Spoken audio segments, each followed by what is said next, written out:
Estamos ante una serie titulada La bestia que sube del abismo. Esta es ya la penúltima conferencia y les pido a todos los que traigan su Biblia, que son los que se van a ir en el rapto seguro,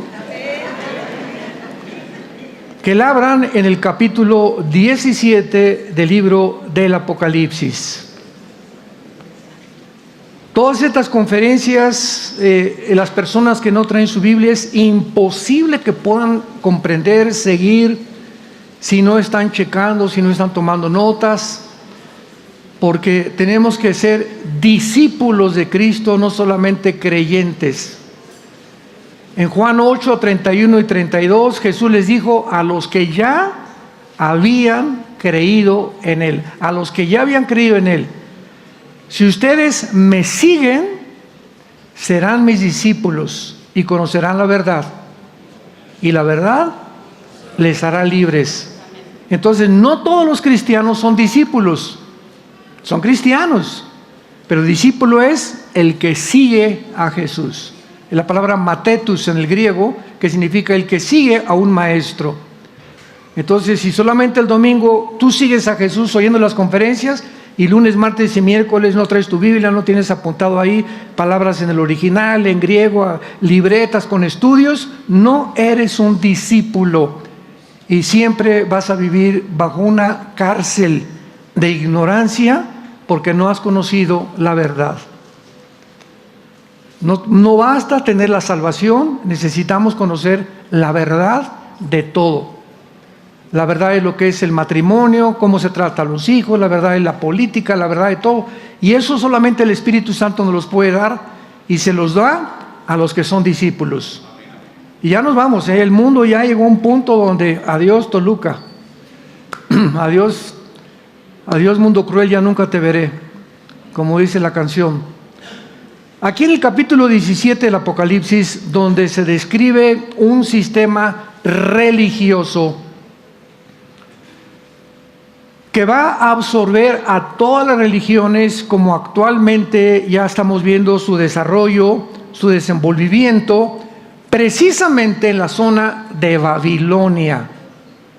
Babilonia en la Biblia comienza desde el capítulo 8, 10 del Génesis, y ahí tenemos el primer rebelde que levantó la torre de Babel, Nimrod.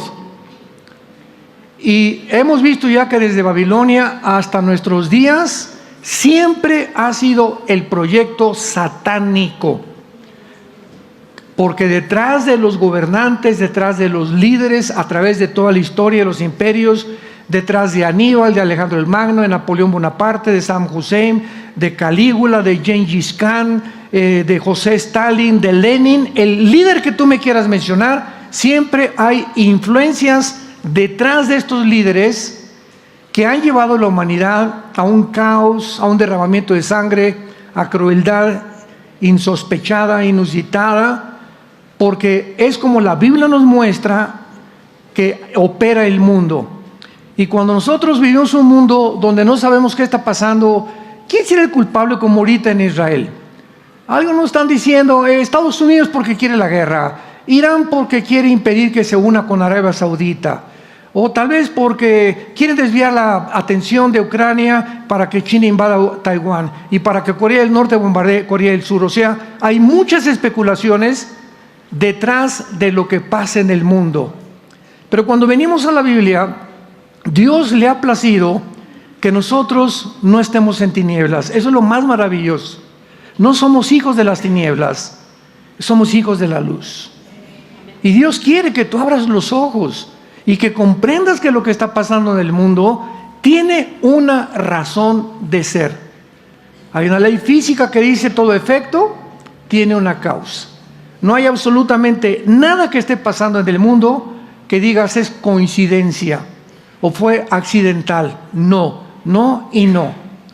Forma parte de una pieza del rompecabezas que va a llevar al mundo a su final, tal como la Biblia lo escribió, lo profetizó, lo anticipó hace más de 2500 años. Así que en este libro se describe todo esto, pero en el versículo 8 y 9 del capítulo 17 del Apocalipsis. Estos versículos nos interesan mucho para esta conferencia. Véanla, óiganlas por favor. Hemos dado tanta información como no se imaginan acerca de la Biblia, de lo que está pasando, pero principalmente de la persona del anticristo, que es la bestia que sube del abismo, en Apocalipsis 11, versículo 7. Pero vean ustedes que esto es lo más importante de toda esta conferencia. La bestia, o sea, la Biblia nos da la interpretación de todos los símbolos que existen. La bestia que has visto, se le dice al apóstol Juan, o sea, cuando Juan escribe el Apocalipsis, esta bestia, que los que ya han seguido la serie, es un principado satánico, porque el anticristo no es la bestia. La bestia es un principado que surge del abismo, y en el abismo no hay seres humanos. El abismo es la prisión de los demonios y de los principados satánicos. Y el infierno es la prisión de las almas humanas que están esperando resucitar para presentarse al juicio final del gran trono blanco, Apocalipsis 20, 11 al 15. Apúntalo, por lo menos. Entonces, cuando hablamos nosotros del abismo, sabemos que dice que saldrá del abismo la bestia que va a entrar a la persona del anticristo, que es un principado satánico, porque la Biblia nos explica en Efesios 6:12 que hay autoridades espirituales, principados, gobernadores de las tinieblas y huestes espirituales de maldad. Entonces, Lucifer es el jefe de jefes, el comandante en jefe. Debajo de Lucifer están todos los príncipes, y todos estos príncipes tienen a su cargo comisionados cada nación del mundo entero. Todo esto ya lo vimos en las conferencias pasadas. Entonces, cada principado en los imperios asirio, egipcio, babilonio, los medos persas, los griegos, los romanos, en cada imperio del pasado ha habido un principado, de acuerdo lo vimos a Daniel capítulo 10, que se encarga de influir en estos gobernantes, en estos zares, dictadores, como les querramos llamar, reyes, etcétera, etcétera. Entonces, cuando Juan escribe el Apocalipsis, se le explica quién es la bestia que sube del abismo, que está en Apocalipsis 11, versículo 7. Era, o sea, no existía en el tiempo de Juan. Me voy a ir un despacio para que entiendan. En otras palabras, en los tiempos de Juan, hace 2000 años, este principado satánico había ocupado una posición, un rango de autoridad, tal vez en los imperios anteriores al romano. Y antes del imperio romano, primero fue el imperio de Egipto, asirio, babilonio, medo-persa y griego. Al griego le siguió el imperio romano. Entonces, la bestia o el principado que va a entrar a la persona del anticristo y le va a dotar de poderes sobrenaturales, de inteligencia diabólica, de milagros, etcétera, etcétera, va a ser un principado que en los primeros 5 imperios ocupó la posición de supremacía de alguno de estos imperios. ¿Cuál será? Lo vamos a ver, porque hasta estos momentos todavía no he revelado de qué imperio la bestia va a surgir. Y esto es clarísimo en la Biblia, como lo vamos a ver. Entonces le dice el ángel, la bestia era, o sea, en tiempos de Juan, no estaba existiendo en el mundo. Estaba en el abismo, encerrado. ¿Me van siguiendo? Y no es, en el tiempo de Juan no estaba operando este principado satánico, y está para subir del abismo. O sea, esto ya es futuro, e ir a perdición. Y los moradores de la tierra, cuyos nombres no están escritos desde la fundación del mundo en el libro de la vida, se asombrarán viendo la bestia que era y no es y será. Muy bien. Entonces, no cabe duda que la bestia que sube del abismo representa un principado satánico sobrenatural y no un espíritu humano. El anticristo será la mezcla de lo espiritual sobrenatural con lo humano. El anticristo será una persona como tú y como yo, no es una computadora como se ha especulado. Otros decían que era las Naciones Unidas o que era etcétera, etcétera. No puede ser más que un ser humano, porque en el capítulo 20 del Apocalipsis se menciona que va a ser echado en el lago de fuego con el falso profeta y con Satanás. Entonces el anticristo tiene que ser un ser humano, porque no metes a una computadora, ¿verdad?, ni a una inteligencia artificial al lago de fuego.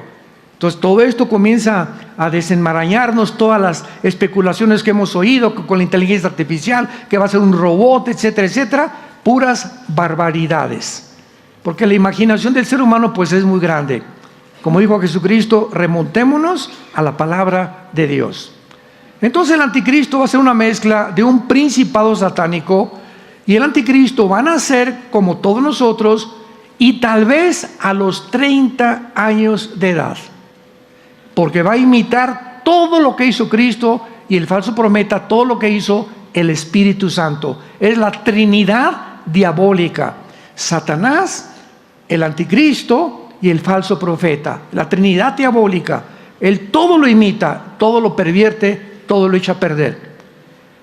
Este espíritu sobrenatural del principado satánico, encarnado en el anticristo, actuará como un gobernante satánico bajo la influencia de Satanás, dominando al anticristo, dotándole de poderes que no son del anticristo, energetizándole como rey sobre el octavo y final imperio de los últimos tiempos.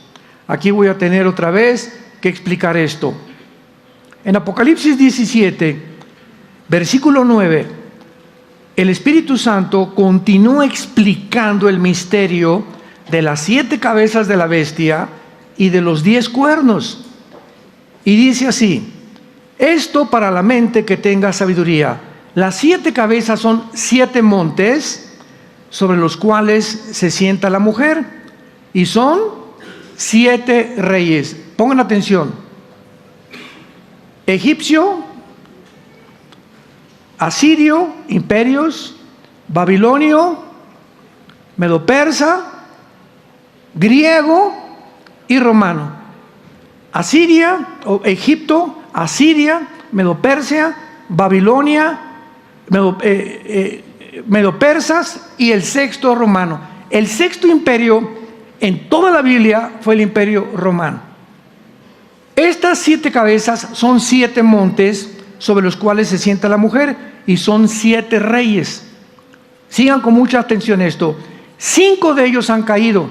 En tiempos de Juan cayó Asiria, Egipto, Babilonia, los medos persas y el imperio griego. 5 que representan las cabezas de Satanás.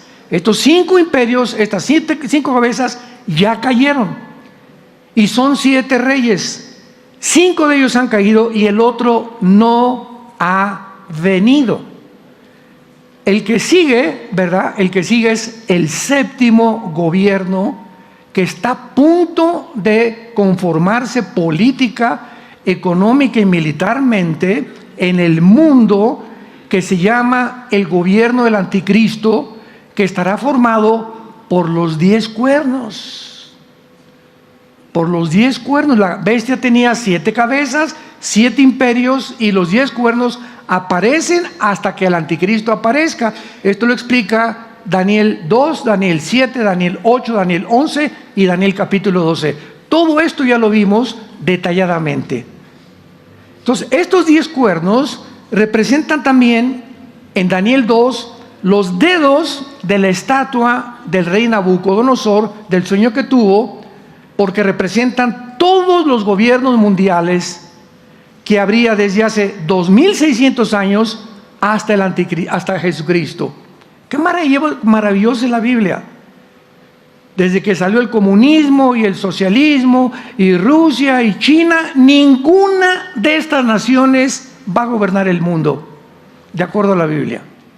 Ahorita hay una élite gobernando el mundo que se juntan en Davos, Suiza, encabezados por un hombre llamado Klaus Schwab, director del Foro Económico Mundial.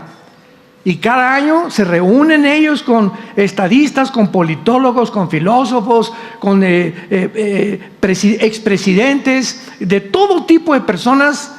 Ahí está Mark Zuckerberg, el dueño de Facebook. Ahí está tu padrino Bill Gates, el padrino de las vacunas. Ahí está George Soros. Ahí se encuentran todos estos hombres multitrillonarios que son los que actualmente están manejando la Organización Mundial de la Salud, la OMS. Bajo el miedo controlas a cualquier ser humano. Son 7 reyes, versículo 10, 5 de ellos han caído, repito, los asirios, los egipcios, los babilonios, los medos persas y los griegos. Y el otro aún no ha venido, y cuando venga es necesario que dure breve tiempo. Y aquí me detengo. ¿Quién es el que falta? El gobierno del anticristo.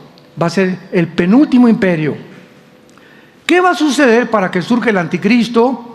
De acuerdo a Daniel 2 y Daniel 7 y Daniel 8 principalmente, que ya tiene muchos detalles que lo examinamos, se tienen que juntar 5 naciones del Medio Oriente, qué interesante, y 5 naciones de Europa. ¿Por qué tienen que ser 5 naciones de Europa y 5 del Medio Oriente? Porque las piernas de la visión del capítulo 2 de Daniel, la cabeza era Babilonia, Irak, Siria, los brazos, los medos persas, Irán, la cintura, Grecia, y las piernas representan al Imperio Romano, porque el Imperio Romano se dividió 1585 aproximadamente en el Imperio Oriental, que fue Constantinopla, y quedó con Roma, que se eliminó antes. El que duró más tiempo fue el imperio que estaba en el lado del Oriente. Entonces se dividieron las 2 piernas en el Occidente y en el Oriente, Roma y Turquía actual, que es Constantinopla o era Constantinopla.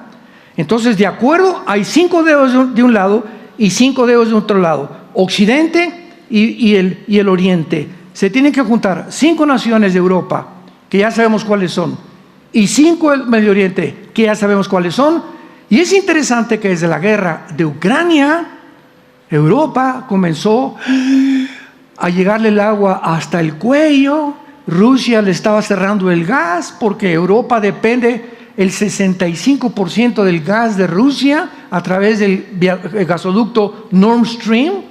Ya construyeron otro que llega hasta Estocolmo y Suecia, países escandinavos, y que mismo Estados Unidos lo voló y lo detonó. Ya lo explicamos en otras conferencias por qué lo hizo.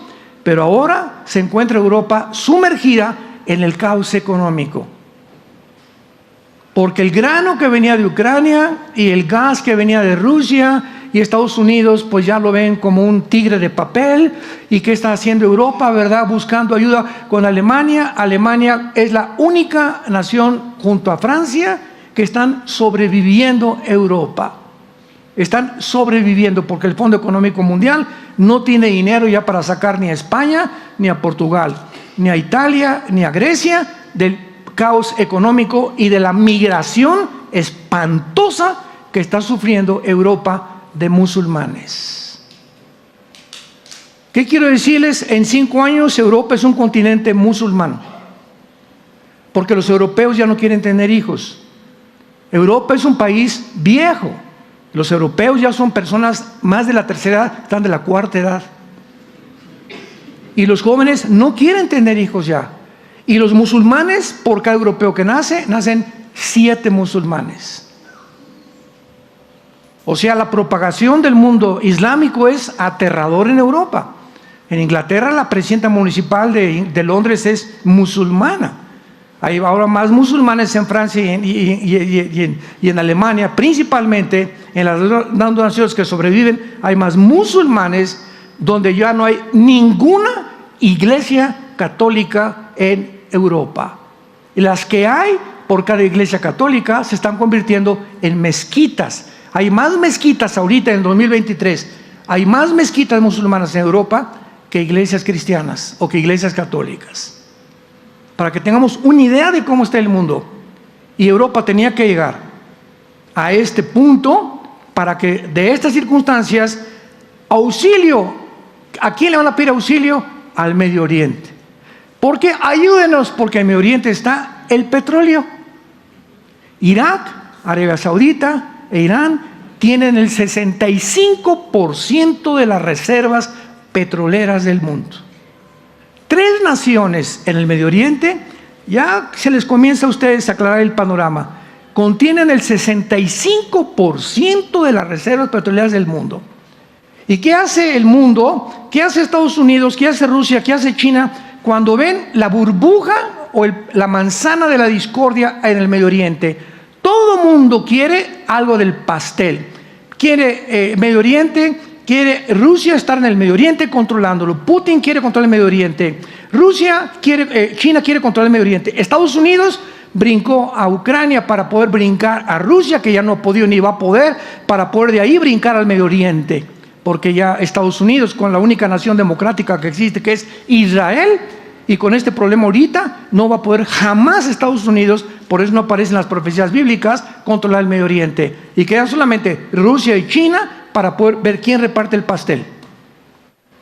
Y esto es lo que está pasando en el mundo actualmente, es una ambición de controlar el mundo.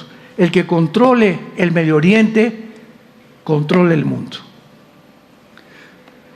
Y qué interesante que la única nación que se opone a que ni Rusia, ni China, ni Estados Unidos entre al Medio Oriente es Israel.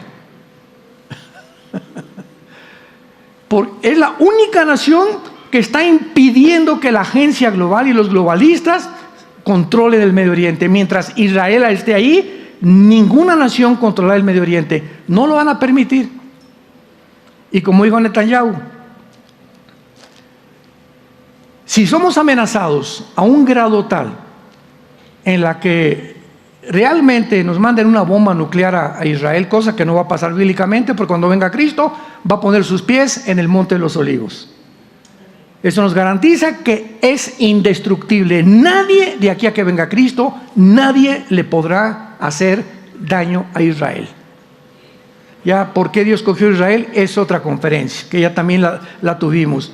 Entonces, esto es muy importante, interesante, porque dijo Netanyahu, si somos amenazados a un grado que nos sintamos arrinconados, vamos a hacer, se llama la operación Sansón.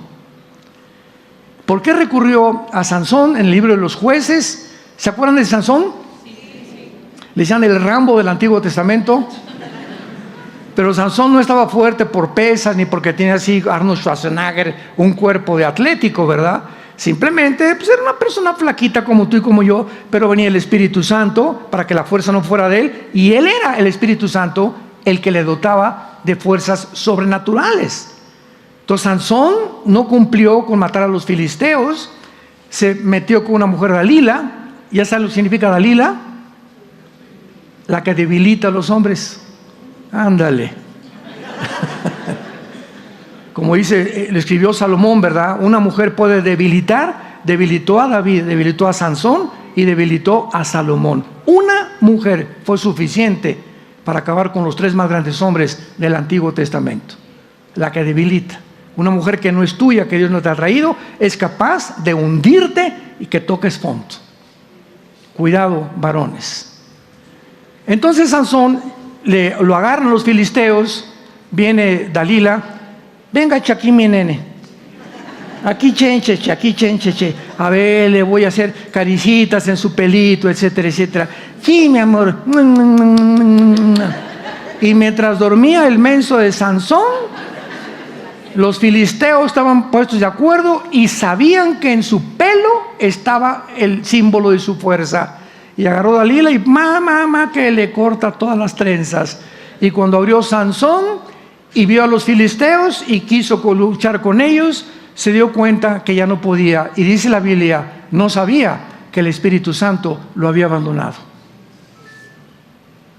No jugamos con Dios, ni nos podemos burlar de Dios. Entonces lo agarraron preso, lo llevaron al circo, le quemaron los ojos, y ya en esa condición Sansón, en el circo de los filisteos, le dijo: Dios, te pido por último lugar en mi vida, que lo que no hice en la vida lo haga actualmente. Concédeme esto en tu misericordia. Entonces le pidió a un muchacho que lo llevara a las 2 columnas que sostenían el templo filisteo. Entonces Sansón puso una mano en una y puso la mano en otra, y en el nombre de Jesús, ¿verdad?, dijo: voy a derribar esto, que derriba y mató a todos los filisteos que estaban llenando el teatro, que nunca mató en la vida. Por eso Netanyahu le llama Operación Sansón. Dice: si nos atacan, nos morimos junto con ellos. Usamos la bomba nuclear. Cosa que no va a suceder, repito, porque Israel va a estar completamente sano y salvo hasta la venida de Jesucristo. Ahora bien, los imperios y los reinos de este mundo, repito, para que esta información solamente nos la da la Biblia. Ningún estadista, filósofo, ciencias políticas, politólogo, nadie te puede, psiquiatra, ningún ser humano, sin la información que Dios nos ha dejado en la Biblia, ni siquiera se puede imaginar ni entender la dimensión espiritual que nos rodea. Por eso dice en Juan 14: cuando venga el Espíritu Santo, Él, escúchame Pancho, Carlos, Carmelita, Él te va a guiar a toda la verdad. Mientras tú no tengas al Espíritu de Dios, estás en tinieblas. Serás muy inteligente, tengo 5 premios Nobel en literatura y en medicina, dime lo que quieras, pero en el área espiritual eres un ciego, pobre, desnudo delante de Dios. No conoces nada absolutamente de lo que pasa en el mundo, ni alrededor, ni lo que te va a pasar si no te arrepientes en esta mañana y le entregas tu vida a Jesucristo. Entonces, este poder sobrenatural actúa en todos. Vayamos rápido a Daniel capítulo 10. Daniel capítulo 10. Y veamos el resultado de la influencia de estos poderes, de estos principados, bajo las órdenes de Lucifer, en el reino de las tinieblas, que tienen sobre la humanidad. Daniel 10, 12 y 13. Entonces me dijo Daniel: no temas, porque desde el primer día que dispusiste tu corazón a entender y a humillarte en la presencia de tu Dios, fueron oídas tus palabras. Y a causa de tus palabras yo he venido. Aquí le está hablando Daniel, el ángel Gabriel. ¿Quién es el ángel Gabriel? 600 años después de Daniel, fue el ángel que se le apareció a la Virgen María. En Lucas y Mateo. Y fue el que le dijo a María: María, no temas, te vas a embarazar, pero no va a ser José. No tengas miedo. Se le apareció a José. José, tu esposa, le va a comenzar a crecer la pancita. Pero no temas, no creas que cometió adulterio, porque el santo ser que va a ser engendrado dentro de María, le dijo, será engendrado por el Espíritu de Dios. Pero como el Mesías tenía que nacer de género masculino y los hombres tenemos el cromosoma Y que no tienen las mujeres, entonces Dios fertilizó el óvulo de María implantando el cromosoma Y para que el Mesías naciera del género masculino, Jesucristo. Y no le pusieron José y María nombre, no, fue Dios el que dijo: se llamará Yeshua, Jesús, porque salvará al pueblo de sus pecados. ¿Qué significa? El Salvador. Entonces, ese mismo ángel es el que está aquí 600 años antes con Daniel. Y en el versículo 13 le dice, y le explica a Daniel: el príncipe del reino de Persia. No está hablando de un príncipe terrenal. Pongan atención. Se me opuso durante 21 días. Imagínense un príncipe terrenal oponiéndose a un ángel. No, había una guerra cósmica en el cielo que Dios había mandado para traerle la respuesta a Daniel, pero este principado satánico se atravesó y trató de impedir que el mensaje de Dios llegara a Daniel. y entonces Gabriel le explica este conflicto espiritual a Daniel. Se me opuso durante 21 días, pero aquí Miguel. ¿Quién es Miguel? El arcángel más grande de los billones de ángeles que tiene Dios en el universo. Es el arcángel que además tiene como comisión cuidar a la nación de Israel. Es el arcángel encargado de cuidar a la nación de Israel. Mientras los gobernantes de Israel, ¿verdad?, se sometan al Señor. Mientras esté en Netanyahu, hay probabilidades porque él cree en la Biblia y cree en el cristianismo. Y esta es la guerra que ha venido contra él. Las reformas judiciales lo dieron hace 1 o 2 semanas contra Netanyahu, más de 100,000 personas juntándose, o sea, y que aquí está el mundo de los palestinos y Hezbollah y los grupos terroristas. Míralos cómo se destruyen, quieren derribar a Netanyahu, maten a Netanyahu, sáquenlo aquí. ¿Quién creen ustedes que estaba alborotando el gallinero? ¿Quién estaba detrás de todas esas miles de personas abajo de Netanyahu? Pues claro que Lucifer, porque mientras esté él no van a poder lograr su meta, la agencia global. Y además no pueden, porque mientras esté él tampoco van a permitir que se hagan 2 estados dentro de Israel, el estado palestino y el estado de Israel. Entonces, por todas las cosas del mundo van a tratar de sacar a Netanyahu, porque y si lo sacan, que así va a ser, se viene sobre Israel el mundo, porque en Israel será la 3ª guerra mundial. Jerusalén, la ciudad de Jerusalén, será la mecha que prenda la guerra del Armagedón, de acuerdo a Apocalipsis 16, del 12 al 16. Entonces, este príncipe se opuso, ¿y de dónde era? De Persia. Ya saben quién es Persia actualmente, ¿no? ¿O no? Irán. Acuérdense que en 1979 se le cambia el nombre de Persia a la República Islámica de Irán. Entonces, las naciones que aparecen en el Antiguo Testamento, geográficamente sabemos quiénes somos, quiénes son, y a través del tiempo nos damos cuenta de cómo se repartió el Medio Oriente después de la Primera Guerra Mundial, y cuando acabó la Segunda Guerra Mundial, los ingleses tuvieron que salir, sacaron primero al Imperio Otomano Turco y después los franceses, y el Medio Oriente, tal como se encuentra ahorita, Jordania, Cisjordania, el Líbano, Egipto, Siria, etcétera, etcétera, fue repartido por Francia y por Inglaterra y las Naciones Unidas. Entonces, vemos claramente de qué forma Miguel actúa en el Antiguo Testamento. Veamos ahora los versículos 20 y 21 del mismo capítulo 2 de Daniel.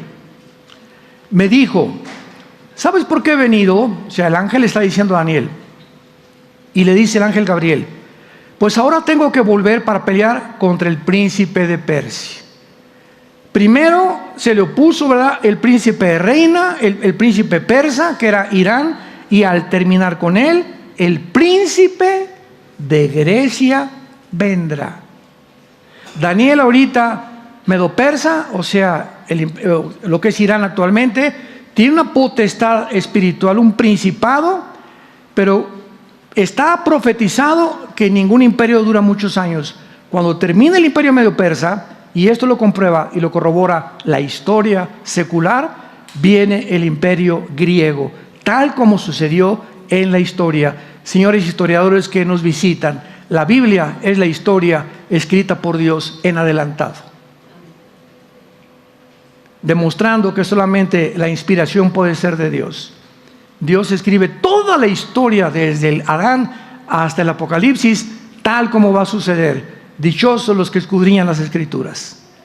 Tendrán una paz que sobrepasa el entendimiento. Vendrá el príncipe de Grecia y entonces te declararé lo que está escrito en el libro de la verdad. Y ninguno me ayuda contra ellos, sino Miguel, vuestro príncipe, o sea, el príncipe de ustedes, de los judíos. Esto es muy importante porque cuando comenzamos a comprender cómo funciona el mundo, quién está detrás del mundo, comenzamos a entender cosas que no entendíamos anteriormente. ¿Qué dice Efesios 6:12 en el Nuevo Testamento? Se los dan de memoria a todos los cristianos, Efesios 6:12. Los que comienzan a ver la Biblia me doy cuenta que no se los supieron. que no lo han memorizado, ¿verdad? No tenemos lucha contra sangre y carne, sino contra potestades, principados, gobernadores de las tinieblas, huestes espirituales de maldad en las regiones celestes. Por favor, cristiano, dice el Espíritu Santo, recuerda, dice Pablo, les voy a revelar algo. Nuestra lucha no es contra tu suegra, ni contra los comunistas, ni contra los palestinos, ni contra estos.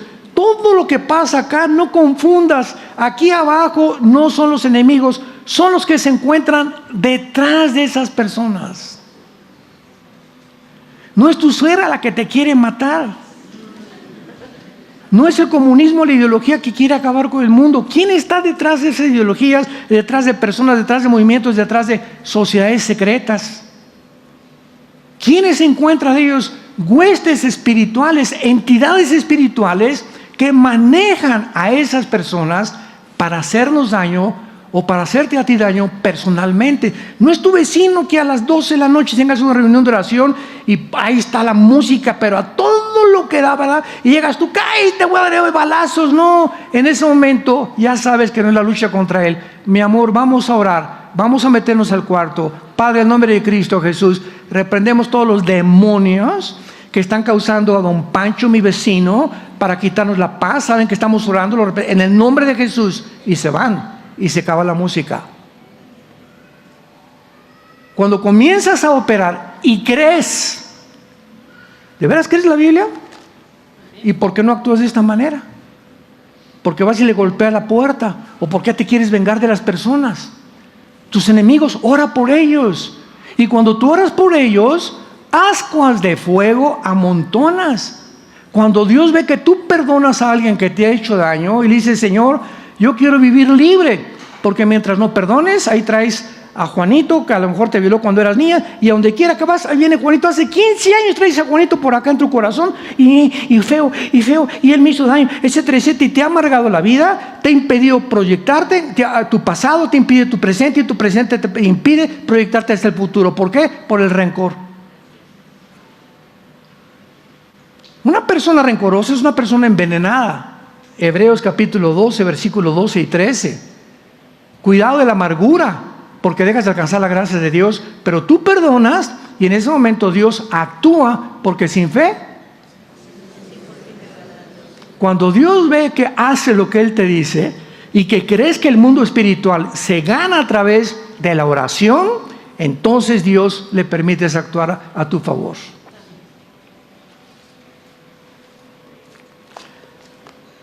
Bueno, en penúltimo lugar, veamos claramente, ¿verdad?, que esta guerra, que es muy importante, este punto es el más importante, yo creo que de todos, comienza desde el Nuevo Testamento genéticamente. Toda la historia del ser humano y de la Biblia es una guerra genética. Génesis 3:15. Adán y Eva se rebelan contra Dios. Ven para acá, Satanás, venga para acá, Adancito y Evita, venga para acá, nenes. Dice Dios, tu semilla, sigan con cuidado esto, Génesis 3:15, también se los dan de memoria. Le dice a Satanás, tu semilla va a hacer tropezar a la semilla de la mujer. Y tu semilla, le dice a Eva, va a herir en la cabeza a la semilla de Satanás. Lo interesante de esto es que la palabra semilla en el hebreo es la palabra, apúntalo, sera, con Z, tal como suena, sera. Y se tradujo descendencia, linaje o muchas veces genealogías. Vamos a ver. Satanás, ven para acá. Tu esperma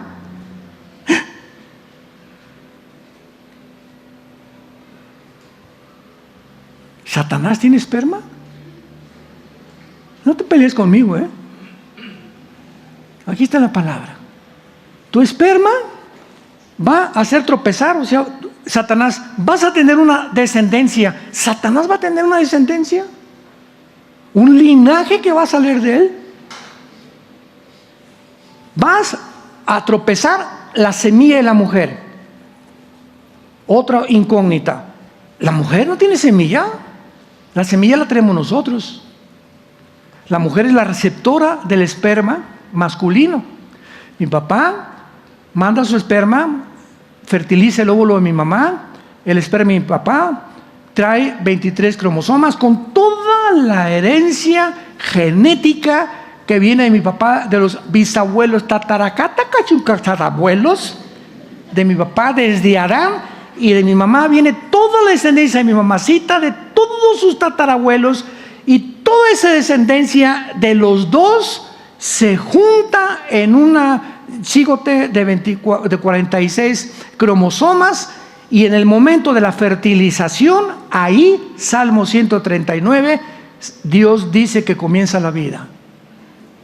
Señores, médicos clínicamente que escuchan, ginecólogos, etcétera, etcétera, es a la semana, es al mes, porque ahora ya se declaró que el primer mes se puede hasta matar el feto. Entonces el ser humano se cree Dios, y es el momento de la fertilización, cuando se junta el esperma de mi papá y el óvulo de mi mamá, y viene la fertilización. En ese momento potencialmente somos ya seres humanos. Nada nos falta absolutamente, porque desde ese momento comienza el páncreas, el hígado, el estómago a desarrollarse, y ahí está todo el ser humano en los 9 meses dentro del vientre de una mujer, ya desde el momento de la fertilización. Ahí Dios considera la vida, y lo dice el Salmo 139, mi embrión vieron tus ojos, escribe el rey David, hace 3000 años. Señores médicos que nos acompañan. Entonces, si la mujer no es la que trae la semilla, ¿qué quiso decir Dios? Oye, te equivocaste. Moisés escribió el Génesis. Oye, Moisés, ¿estás seguro que escribiste bien Génesis 3:15? Sí, estoy seguro, porque los pensamientos de Dios no son vuestros pensamientos. Entonces, queda la duda. Si la mujer no es la que trae la semilla, ¿por qué Dios dice eso?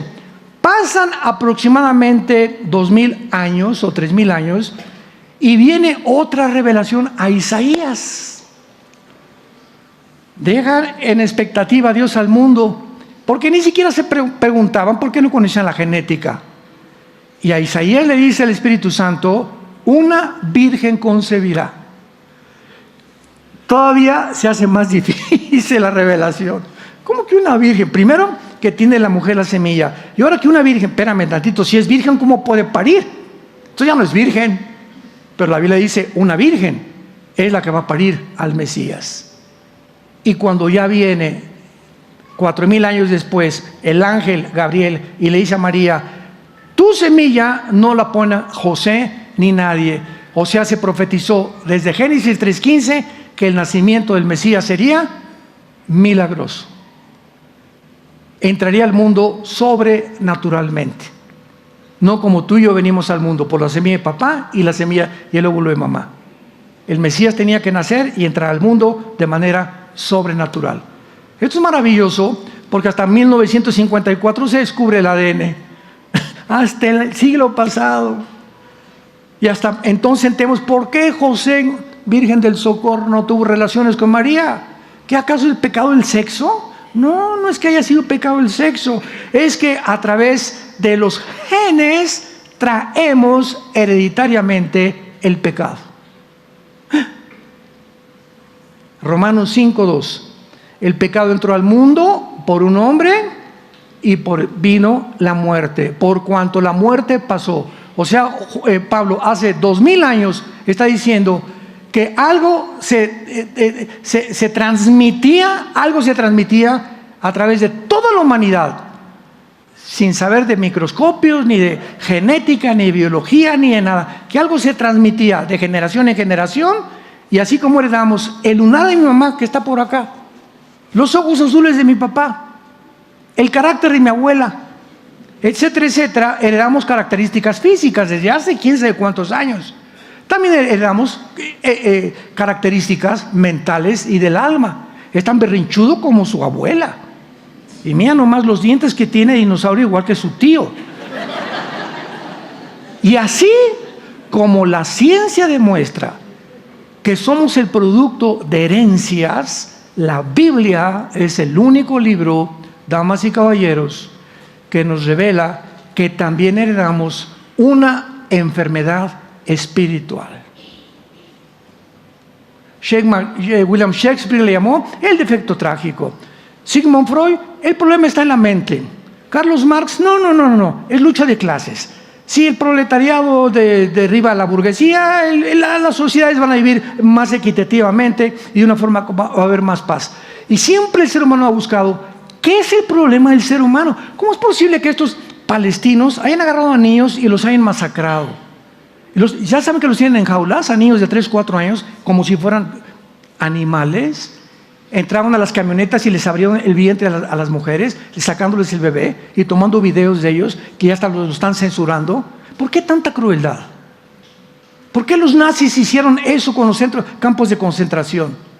¿Por qué Saddam Hussein, los hijos de Saddam Hussein, Uday y Vavai, entraban a las fiestas y agarraban a las niñas de 13, 14 años de edad, las violaban y después iban y mataban a la familia, los hijos de Saddam Hussein en Irak? ¿Por qué esa crueldad? O sea, ¿cómo puede llegar el hombre a una maldad tan grande? No te asustes, las Naciones Unidas están próximas a legalizar la pedofilia.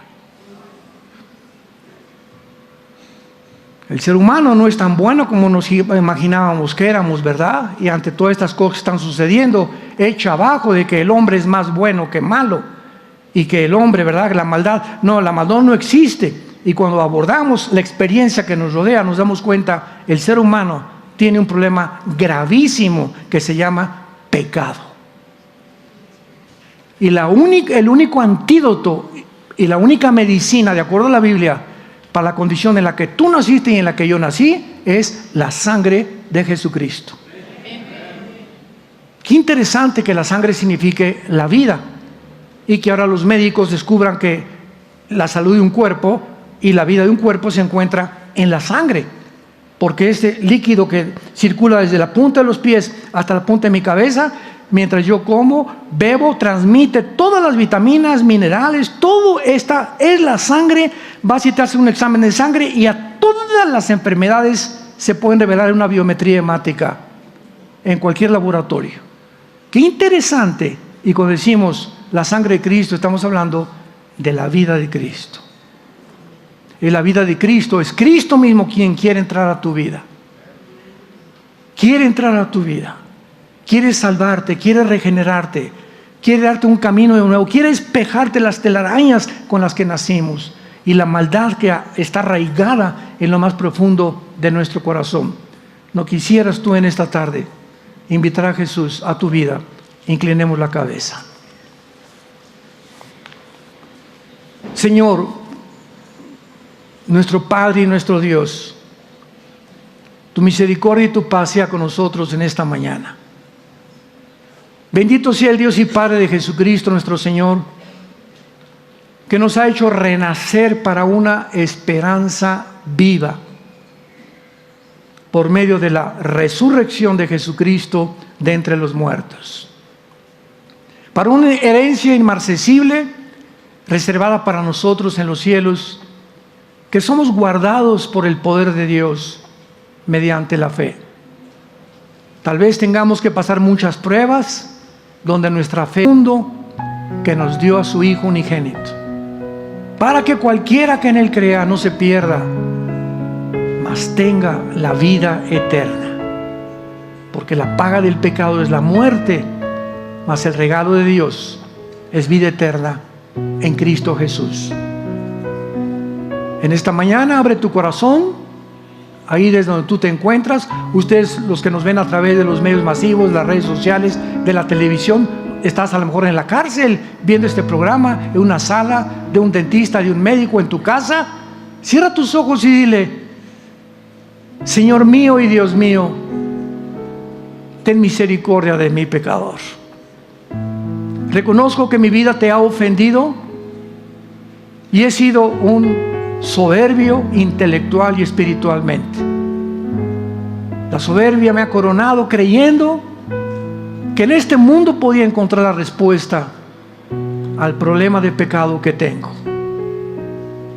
Ahora creo que en esa cruz tú pagaste con tu sangre por ello y te pido, Señor Jesucristo, porque creo que vives, que entres a mi corazón en este instante como mi Dios y mi Salvador. Gracias por darme la vida eterna y porque el día de mi muerte moriré en paz, sabiendo que vendrás a recogerme con tus ángeles para llevarme a la presencia de tu Padre por toda la eternidad. Amén. ¿Qué libro, verdad?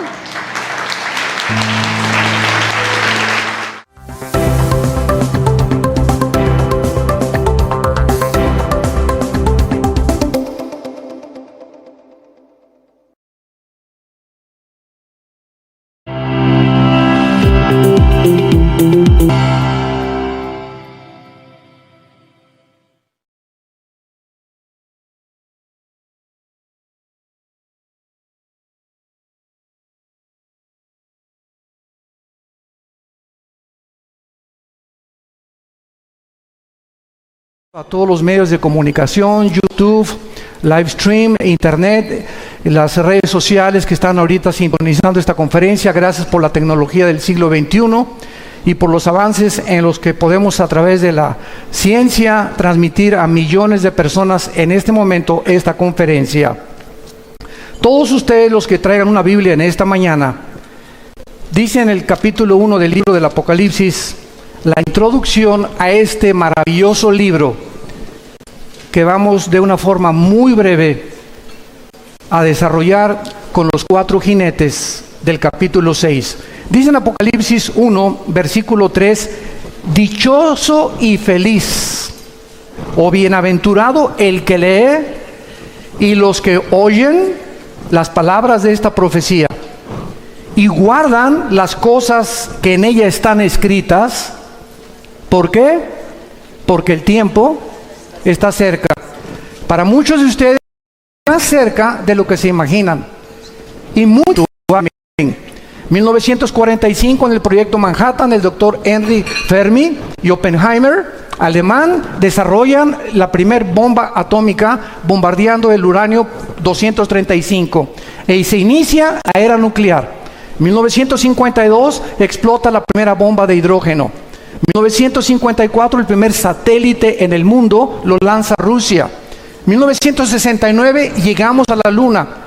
Y 1970 en adelante, ¿qué nos sorprende? El internet, la época cibernética, los chips, iPhone, ahorita una computadora de un año y es obsoleta para el próximo año. Es impresionante la forma como el ser humano evolucionó tecnológica y científicamente en menos de 50 años. Y esto estaba profetizado por el profeta Daniel en el capítulo 12, versículo 4, que antes de que Cristo regresara, el conocimiento iba a aumentar. Ahora, cuando abrimos el libro del Apocalipsis, tenemos un libro que fue escrito hace 2000 años, damas y caballeros, con los descubrimientos científicos que manifiesta este libro, impresionantes a la luz y a la relevancia de los acontecimientos que nos rodean actualmente en el siglo XXI. Y nunca como en esta época la gente había estado tan confundida religiosa, política, filosóficamente como en el siglo XXI. A pesar de que en el siglo XX se alcanzaron los más grandes descubrimientos y los más grandes avances tecnológicos, el siglo XX también fue el siglo donde más ateos surgieron. Sigmund Freud, Friedrich Nietzsche, el padre del comunismo, fascismo y nazismo, Richard Dawkins, Jean-Paul Sartre, Samuel Harris, Bertrand Russell, y todos estos hombres que se levantaron agrediendo el cristianismo, cuando antes de ellos los más grandes científicos y las más grandes mentes brillantes fueron cristianos, como Isaac Newton, como Pasteur, como Blaise Pascal, como Alberto Einstein, que mismo Einstein, aunque nunca aceptó ser cristiano, nunca jamás negó la existencia de una fuerza, de un creador que estaba detrás del universo. Pero llega el siglo XX con los descubrimientos científicos y los avances tecnológicos y el hombre se ensoberbece contra Dios. Y lo único que hemos hecho ha sido el ridículo como administradores de Dios, porque estamos enfrentando una tercera guerra mundial a pesar de todos nuestros descubrimientos y nuestra supuesta tecnología que hemos alcanzado. La palabra Apocalipsis significa en el griego descorrer la cortina. Entonces, apocalipto es la palabra que usaban en el griego koiné. Cuando, por ejemplo, cubrían una estatua, hagan de cuenta que cubrían la estatua de David, y cuando jalaban la cortina, quedaba al descubierto y la gente decía apocalipto. Actualmente, cuando la exhibición de los mejores vehículos que hay en Ginebra, en Europa o en Alemania o en Francia, tiene el Lamborghini o la última producción del último Ferrari, los cubren, nadie sabe cómo es el diseño, se hace una cóctel y se juntan a todos los más grandes millonarios que puedan existir de diferentes empresas, y cuando quitan la cortina, el carro queda al descubierto, y correr la cortina se llama apocalipto. O sea, Apocalipsis. Dios nos corre la cortina en este libro y nos permite asomarnos a una ventana de lo que nadie puede haber podido percibir más que a través del poder del Espíritu Santo. Dios nos permite asomarnos al futuro, donde va a terminar la humanidad. Y esta es la razón por la cual se le llama el Apocalipsis. En inglés lo tradujeron literalmente con la palabra revelation, que es la revelación o el quitar algo o se descubre algo para que podamos ver el plan de Dios para aquellos que se consideran en esta mañana dichosos de escuchar estas palabras. En el capítulo 6 del libro del Apocalipsis encontramos los famosos 4 caballos. El autor de este libro fue el último de los apóstoles. Y esto lo digo enfáticamente porque ya no hay apóstoles. Existe el apostolado, pero no el oficio del apóstol que tuvieron los 12 hombres que siguieron a Cristo. Porque Pablo se considera como el último apóstol. Y Juan, siendo el último apóstol, muere a los 95 años de edad. Y después de Juan siguen los padres de la iglesia: Jerónimo, Tertuliano, Policarpo. Ninguno de ellos se adjudicó el nombre de apóstol, y pasaron 2000 años sin que nadie pudiera atreverse a decir, pues soy apóstol, ¿verdad? Pero vivimos una época tan confundida, donde han entrado al cristianismo tantas barbaridades y tantas herejías, que la gente ya no sabe qué creer, qué es verdad y qué no es verdad.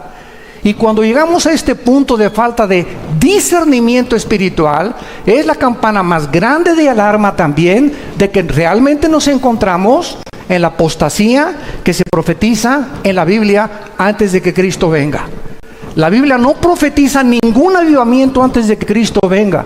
Va a haber remanentes en varias partes, pero no hay tal cosa como México para Cristo, o Guatemala para Cristo, o Argentina para Cristo. Esto no existe en la Biblia hasta el capítulo 22, cuando las naciones volverán otra vez a visitar y a hincarse y a confesar que Jesucristo es el Señor. Antes de que Cristo venga, el mundo irá de mal en peor. Sobre muchos cristianos resplandecerá la luz, pero el mundo será cubierto de tinieblas, y la apostasía, que es el apartarse de las verdades de la Biblia, está a nuestro alrededor. El apóstol Juan, a los 90 años, está exiliado por el emperador Vespasiano romano en la isla de Patmos. Si ustedes van a Grecia, enfrente de Grecia o en medio está el mar Egeo, y todavía existe esta isla, y hay visitas y tours para visitar la isla donde el apóstol Juan recibió esta revelación. Juan se encontraba completamente ya, tal vez valdría la pena haber sido cristiano, cargado de cadenas, porque los exiliados políticos en Roma les hacían ponerse la ropa, y al llegar ahí nunca se las cambiaban. Morían en su excremento, en su orín. No podían cambiarse nada, y era la forma en que los torturaban para morir. Imagínense el apóstol Juan, que años antes estuvo en la cruz con la Virgen María, la Madre de Jesús, y María Magdalena, viendo al Señor morir. Ahora se encontraba a los 90 años de edad, tal vez preguntándose, ¿valió la pena o no valió la pena? Cuando el apóstol Juan, en el capítulo 1, voltea y encuentra a una figura con los ojos como llama de fuego, con el pelo blanco como lino, con un cinturón fajado de oro sobre un vestido de lino, y los pies refulgentes como el bronce. Juan, ante esta apariencia de esta entidad espiritual desconocida para él en ese momento, cae al suelo y se acerca esta figura detrás de él y le pone la mano y le dice: no temas. Yo soy el que estuve muerto, mas he aquí que vivo por los siglos de los siglos, y tengo las llaves del infierno y tengo las llaves de la muerte. Escribe las cosas que son, las que van a ser y las que han sido. Y esto es lo que contiene los 22 capítulos de este libro maravilloso. Y cuando llegamos al capítulo 6, nos encontramos que 2600 años atrás, ahorita, en el libro de Daniel, hubo una profecía en el capítulo 9, versículo 24 al 27, que se llama las 70 semanas de Daniel. Damas y caballeros, la Biblia no es de interpretación privada. Nadie puede atreverse a decir: voy a enseñar Apocalipsis o voy a estudiar Apocalipsis sin conocer el libro de Daniel, ni entender las profecías de Daniel ni las de Ezequiel, porque la Biblia es la suma del conocimiento y los pensamientos de Dios. Y esta es la razón por la cual existen sectas. Que es una secta, es una agrupación de personas que sacan un versículo sin tener en cuenta el contexto ni los demás pasajes de la Biblia, desarrollan una verdad que la llevan a un extremo y se convierte en una herejía. Entonces es una herejía, es una verdad llevada al extremo, y ese es el cuidado que debemos de tener, de trazar bien la palabra de verdad. El apóstol Daniel, el profeta Daniel, recibe una visión en el capítulo 7, 8 y 12 de su libro, y dice esta visión que Dios le da a Israel 490 años para terminar su programa con ellos. Se llama la profecía de las 70 semanas de Daniel. Y entonces en el capítulo 9 de Daniel, y esto es impresionante a la luz de las matemáticas actuales, porque Dios le dice a Daniel: desde el momento en que salga la orden de la restauración de las murallas de Jerusalén y el templo hasta el Mesías, habrá 483 años. Véanlo, está en todas las Biblias, y exacta y matemáticamente, desde que se dio la orden, Nehemías capítulo 2, versículo 1 al 4, por el rey Artajerjes, que se inicia la reconstrucción de Jerusalén, hasta Cristo son los 483 años que se profetizó 600 años antes que Jesús hiciera su aparición en el escenario mundial. Esto es increíble, porque esta exactitud solamente Dios la podría tener. Y el domingo de Ramos, cuando Cristo entra en un burrito a la ciudad de Jerusalén, lleno de lágrimas, diciéndole a Jerusalén: Jerusalén, Jerusalén, ¿cuántos tiempo quise como la gallina juntar a los pollitos y tú no quisiste? No has conocido el tiempo de tu visitación. Y esas palabras de Cristo hace 2000 años son las palabras que te dice a ti en esta mañana. Muchos de ustedes en esta mañana, Dios los está visitando. Dios te quiere visitar, Dios te quiere hablar, Dios te quiere decir que tú lo necesitas y que tú necesitas invitar a Cristo como tu Salvador. Pero es la forma como Dios trabaja con el tiempo. Entonces, 483 años se cumplieron, pero faltan 7 años para que se cumpla la profecía de los 490 años. Y el capítulo 6 de Apocalipsis al capítulo 19 son las semanas 70, o la última semana que se conoce en el Nuevo Testamento como la tribulación y la gran tribulación, donde la iglesia no puede estar ya.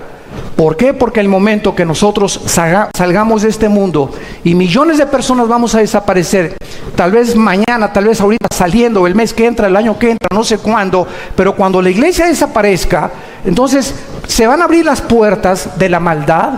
Dice en segunda Tesalonicenses 2 el apóstol Pablo que ahorita hay una fuerza que está deteniendo que la maldad no se desborde como debería desbordarse. Pero cuando la iglesia salga, se va a desbordar esta maldad como ustedes no se imaginan sobre el mundo. Y si ahorita creemos que ya está descompuesto el mundo, imagínense ustedes en los 7 años que faltan, en la última semana de la profecía de Daniel, cómo va a estar el mundo cuando van a caer meteoros, va a haber terremotos, tsunamis, se va a abrir la puerta a todos los demonios del infierno que se encuentran, en el abismo, los ángeles caídos que están atados en el Tartarus, y bueno, va a ser una devastación impresionante en el mundo, que el mundo va a quedarse completamente azorado, pero la iglesia ya no va a estar en este tiempo aquí sobre la tierra. Entonces, en el capítulo 6, comenzamos con los juicios, que son los 4 jinetes del Apocalipsis. Y dice la Biblia que cuando el Cordero abrió uno de los sellos, versículo 1, oí a uno de los 4 seres vivientes decir, como con voz de trueno, ven y mira. Y miré un caballo blanco, y el que lo montaba tenía un arco. Le fue dada una corona y salió venciendo y para vencer. Notemos nosotros que este personaje en un caballo blanco, que inicia la semana 70 de Daniel, o el inicio de la tribulación, es la figura de un personaje donde no tiene flechas en su arco. En otras palabras, cuando vemos otros pasajes de la Biblia, encontramos que este personaje, que se le conoce en la Biblia como el último futuro dictador mundial, conocido en el libro de Daniel como el pequeño cuerno, conocido por el apóstol Juan en su primera carta, capítulo 2, como el anticristo, y conocido por Juan en el Apocalipsis como la bestia, se le llama el anticristo o el último dictador mundial.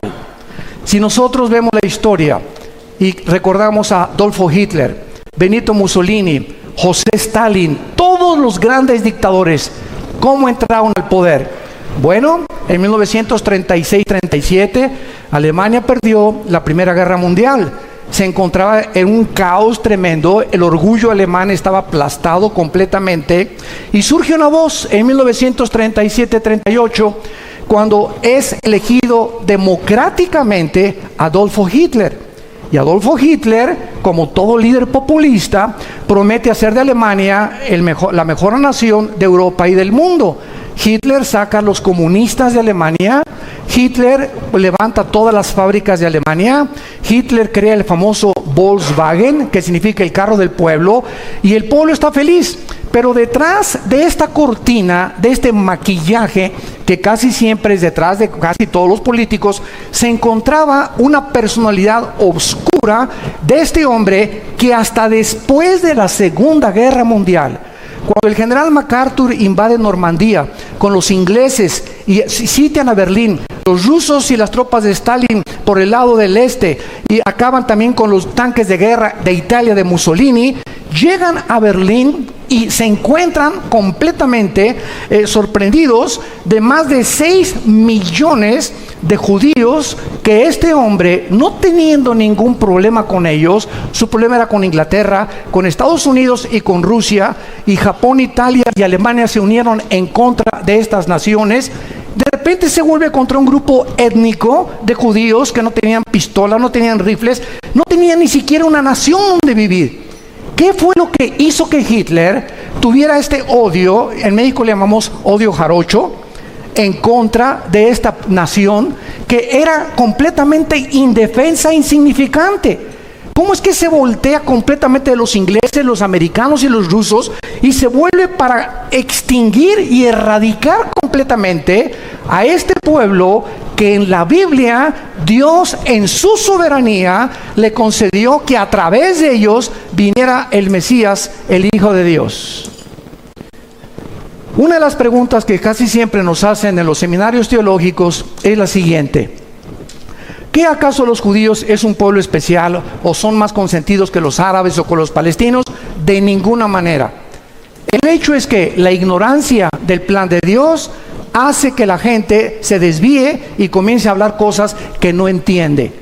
Dios, desde el principio de la humanidad, tenía que escoger un punto geográfico en el globo terráqueo para centrar en ese globo terráqueo, número uno, que a través de ese pueblo pudiera ese pueblo comenzar, a través de los sumerios, de los egipcios, de los babilonios y de todas estas tribus y civilizaciones antiguas, dar testimonio de que Dios es uno solo. Fue el primer pueblo que comenzó a divulgar el monoteísmo, la nación de Israel, a través de Abraham y de las 12 tribus que Dios formó.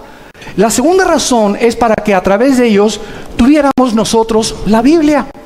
Y cuando alguien dice, ¿y por qué los judíos? ¿Y por qué no los mexicanos? Y si hubieran sido los mexicanos, los costarricenses o los ticos nos hubieran dicho, ¿y por qué no los ticos? ¿Y por qué no los españoles? La cuestión es que Dios es soberano. Y Dios escoge un pueblo precisamente para a través de ellos darnos el programa que gracias a ellos podemos tener. Pero voy a terminar. Entonces, los judíos nos dan las Sagradas Escrituras. Dice el capítulo 9 de Romanos, versículos 3 y 4, que a ellos se les dieron los pactos y a ellos se les dieron los mandamientos y las leyes civiles, las leyes de higiene y las leyes morales.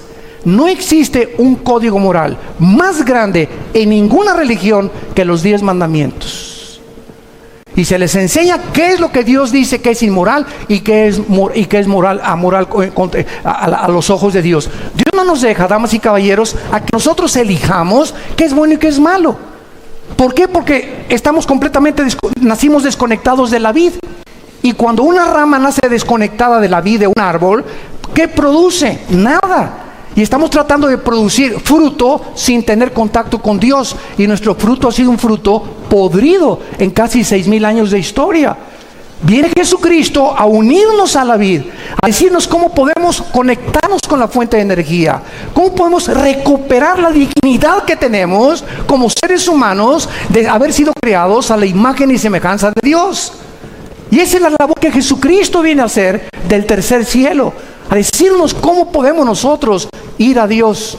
Y Jesucristo lo dijo en Mateo 11, 27 al 28.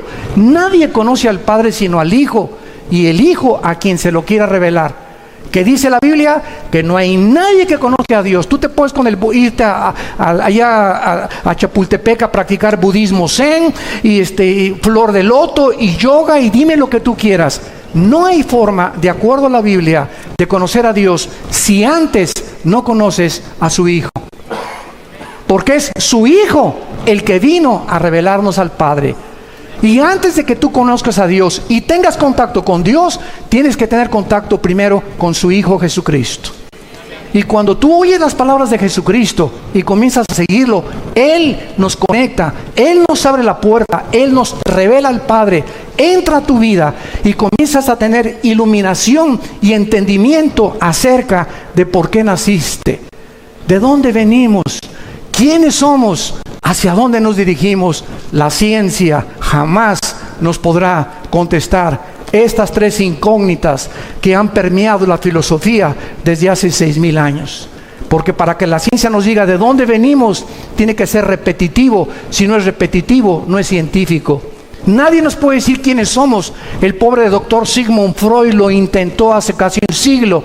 Pues yo creo que el problema humano está en la mente. William Shakespeare es el defecto trágico. Karl Marx no es la lucha de clases. Y todos los líderes y todos han tratado de opinar por qué el hombre es autodestructivo, por qué estamos tan confundidos, por qué hay tanta corrupción, por qué hay tantas cosas dentro de nuestra alma que nos llevan a hacer cosas que no queremos hacer. Yo recuerdo cuando tenía 18 años que mi padre me lo dijo. Yo también estuve en el alcoholismo. Mírate, Armando, ¿cómo estás? Y me acuerdo que le contesté a mi papá: papá, ¿y qué hago? Si me gusta el trago, pero es que te hace mal a la cirrosis y todo. Lo entiendo, el cigarro te hace mal y dice, este producto es nocivo.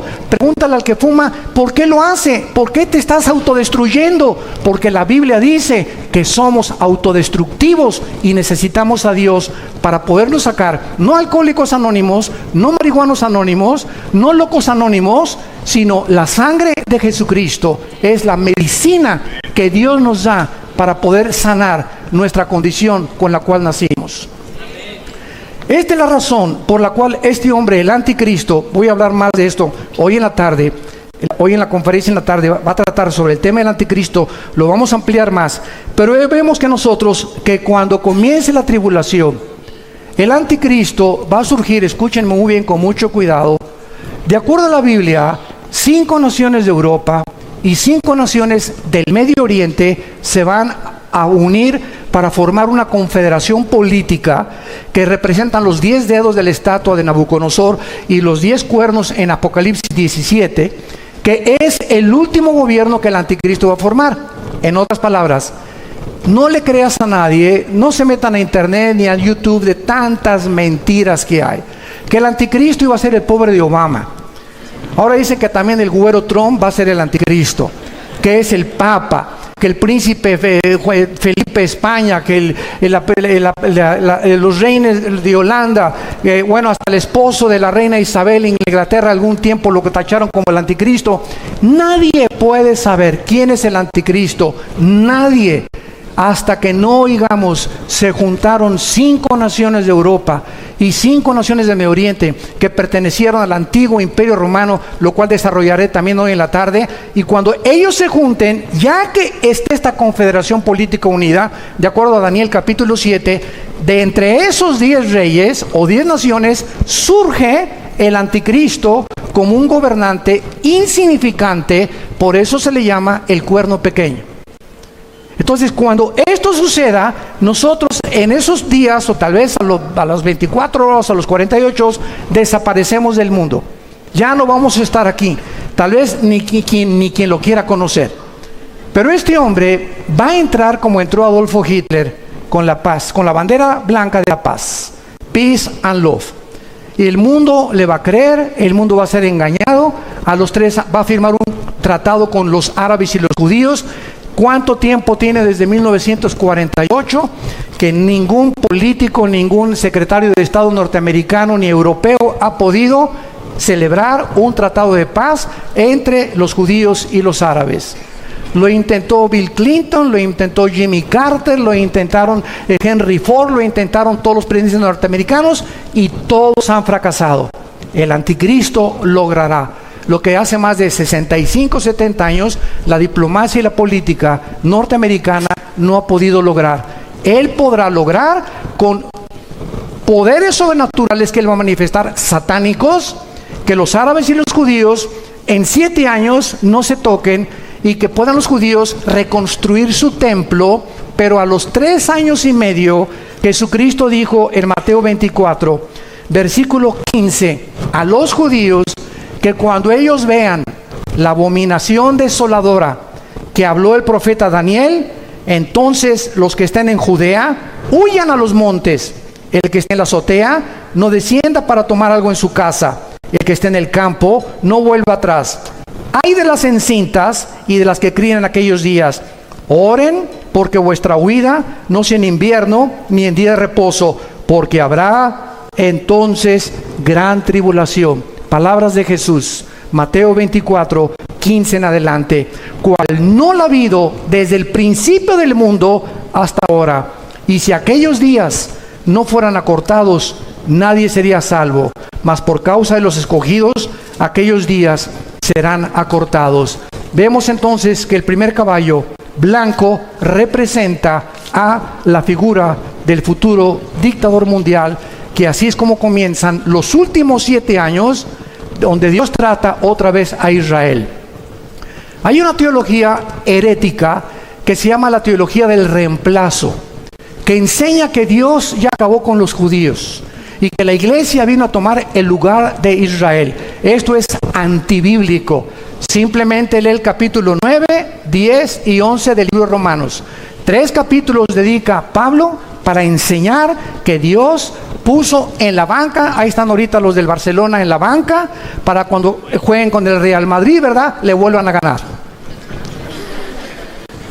Entonces, están en la banca simplemente, pero cuando llegue el momento en que se acaba el tiempo de la iglesia, los 2000 años aproximadamente que la iglesia tiene, que es la época de la gracia, Dios se vuelve a Israel otra vez. Y porque Dios no los abandona, Dios es un Dios de pactos. Y Dios dice que Él no va a abandonar a su pueblo. Y Romanos 11, 25 y 26 dice que cuando Cristo venga, Israel será salvado. Y los árabes también, que se conviertan a Él. Y los palestinos también. Y los musulmanes también. Dios es un Dios de todas las nacionalidades y de todas las tribus y de todas las etnias. Simplemente Él escoge a Israel para que ahorita los ojos del mundo se coloquen en Israel. Nada más. Pero no son los consentidos de Dios.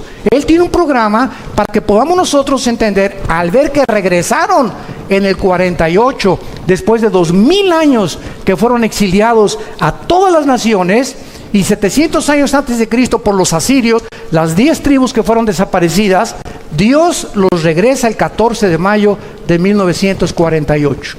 Ante los ojos expectantes del mundo, una nación se constituye en un estado soberano e independiente en un solo día. Esto jamás en la historia ha sucedido. Vemos en segundo lugar el segundo jinete del Apocalipsis en el versículo 3. Apocalipsis capítulo 6. Cuando abrió el segundo sello, oí al segundo ser viviente que decía: ven y mira. Y salió otro caballo bermejo, o sea, rojo, y al que lo montaba le fue dado poder de quitar de la tierra la paz, y que se mataran unos a otros, y se le dio una gran espada. Damas y caballeros, ¿sabían ustedes que nosotros somos la primera generación en la historia con el suficiente armamento nuclear para destruirnos en medio minuto? Somos la primera generación en la historia en la que podemos autodestruirnos y extinguirnos y borrarnos del mapa en 30 segundos. Escuchen esto. Entre las capacidades nucleares, para que tengan ustedes una idea, y no solamente lleguen hoy en la noche a ver Ricas y Famosas, por el amor de Dios, y hay que poner nuestros ojos en otras cosas más importantes que están relacionadas con la eternidad. El principal submarino de los Estados Unidos se llama el Trident, con un desplazamiento de 18.700 toneladas. Él puede navegar a millas náuticas, a 20 nudos que son millas náuticas por hora, y es más rápido y con 60.000 caballos de fuerza. Este submarino, el Trident, tiene el angelito 24 misiles nucleares, un solo submarino Trident. Tiene más de 25 Estados Unidos. Ahorita hay más de 15 en el mar de Japón y alrededor de Corea del Norte, porque esta persona psicópata, esquizofrénico, desquiciado, líder de Corea del Norte, está a punto de bombardear a Japón o a Israel o lanzar un misil contra Corea del Sur. Él no va a atacar a Estados Unidos, porque entonces ya podría Estados Unidos tener la justificación. Pero si él ataca a Corea del Sur, donde hay 35,000 Marines o marinos americanos estacionados, o si ataca a Japón o si ataca a Israel, Estados Unidos tiene que entrar a la guerra. Y al entrar Estados Unidos va a entrar Rusia, Irán y la China. Y nos encontraríamos con el cuarto sello que vamos a ver a continuación, donde va a morir una cuarta parte de la población del mundo. Estamos hablando de 2 billones, escuchen bien, B de burro, billones de seres humanos morirán en la cuarta parte del mundo en el cuarto sello. Somos la primera generación que tenemos estas armas nucleares. Los submarinos rusos es el Tifón, el principal de ellos, con un desplazamiento de 25.500 toneladas. Está diseñado para operar debajo del Ártico, principalmente este submarino. Cada submarino podría destruir, escuchen esto, cada submarino Tifón de Rusia podría destruir 200 ciudades de Estados Unidos en un minuto. Rusia tiene 17 submarinos en el Atlántico apuntando a Estados Unidos desde que Putin entró hace como 10 años. Y tiene en el océano Atlántico y en el océano Pacífico, en el Pacífico tiene como 12 submarinos apuntando a Estados Unidos. Y el presidente de Estados Unidos tiene un portafolio donde están los códigos para poder desatar y dar las órdenes de que una guerra se desate. Escuchen cómo funciona esto. El misil que tiene Rusia ahorita tiene más armamento de Estados Unidos que Rusia, pero Rusia tiene ahorita más armas nucleares y más misiles que Estados Unidos. Y Rusia tiene ahorita un misil que tarda 25 minutos en salir de Moscú a Washington o a Nueva York. ¿Qué va a pasar en 25 minutos? El presidente actualmente, Trump, se le da un portafolio cada vez que cambian de administración, Y en ese portafolio están los códigos donde se abren y él solamente tiene el código para poder en la computadora manejarlo. Y cuando él apriete un botón, los submarinos que tiene Estados Unidos en Corea del Norte, los que tienen el Atlántico, los barcos, los transatlánticos, los portaaviones, la armada, la aviación y el ejército terrestre, reciben la orden y dicen: estamos siendo atacados. Escuchen, pero en ese momento no saben de dónde viene el misil, aun cuando tienen paraguas que ya pueden detener del lado de California. Y también hay otro misil, otro paraguas en Corea del Norte para impedir los misiles de Corea del Norte. Pero ¿cuánto tarda el presidente, en este caso el presidente Trump, si es que en esta administración estalla la guerra, cuánto tarda él en poder mandar esta señal, abrir el portafolio, cuando en 25 minutos puede alcanzarlos un misil? El portafolio y lo que toma para que las órdenes lleguen tarda 32 minutos. Llegaría 8 minutos tarde la orden de Estados Unidos para impedir un paraguas o abrir un paraguas a los misiles, y lo primero que sería destruido sería Estados Unidos. ¿Saben ustedes que Estados Unidos no aparece en la Biblia? Después de 1945 ganaron la guerra y ha sido la nación que ha alcanzado la supremacía política, militar y económica más grande de toda la historia, Estados Unidos de Norteamérica. Y en 1989, que terminó la Guerra Fría entre Rusia y Estados Unidos, Mikhail Gorbachev fue al Vaticano y le dijo al Papa Juan Pablo II: quiero decirle que Rusia ha fracasado, el comunismo fracasó en Rusia. ¿Por qué? Por dos razones, dijo Gorbachev en su libro La Perestroika. Número uno, porque sacamos a Dios de Rusia. Y número dos, porque nos aislamos del capitalismo. Entonces, termina la Guerra Fría y Estados Unidos se mantiene como la supremacía política, económica y militar del mundo. Pero llegamos al siglo XXI, donde viene el primer ataque terrorista, el 11 de septiembre del 2001, contra las torres de Nueva York, y donde el mundo entra en una nueva dimensión que nunca se había esperado. La Primera Guerra Mundial, la Segunda Guerra Mundial pelearon contra soldados vestidos unos de blanco, otros de negro, y sabías quién era tu enemigo. Pero entra el terrorismo en el siglo XXI, donde, por ejemplo, el grupo ISIS, que trata de establecer el califato y quitar la frontera entre Irak y entre Siria, no tienen uniforme. Entonces, los aviones F-21 que ya Estados Unidos tiene y que está manejando Israel, no pueden bombardear donde está ISIS, porque entonces los acusan de genocidio, porque no saben cuándo son civiles o cuando son personas disfrazadas de guerreros del ISIS. Entonces, es un mundo diferente en el que estamos viviendo, donde el terrorismo, 3 personas terroristas en un portafolio en Nueva York pueden sacar el Anthrax, que es un veneno poderosísimo, o pueden explotar una bomba de servicio electromagnético y acabar con Nueva York en menos de 17 minutos. Solamente 3 terroristas se necesitan para hacer eso. Ahora bien, ¿por qué no aparece Estados Unidos de Norteamérica en Estados Unidos? Y también hay malas noticias, tampoco Querétaro. Escuchen lo que les voy a decir. Si en el cuarto sello que vamos a ver muere una cuarta parte de la humanidad, en la Biblia, las naciones, cuando Cristo regrese, las únicas naciones que van a sobrevivir, o los continentes que van a sobrevivir, va a ser Europa y parte del Medio Oriente con el Asia Menor. América desaparece del mapa terráqueo. ¿De dónde van a morir 2 billones de personas, que es la cuarta parte de la humanidad? Somos ahorita 7.6 billones de seres humanos. Y si desaparece la cuarta parte, estamos hablando de 2 billones de seres humanos. Y desde Alaska hasta la Patagonia, todo el continente americano, somos aproximadamente 1.200 o 1.300 millones de personas. Así que desaparecería todo el continente americano en una guerra nuclear. ¿Por qué? Porque nosotros, por estar junto a Estados Unidos, somos el blanco número 1. Pero gracias a Dios que nosotros ya no vamos a estar aquí.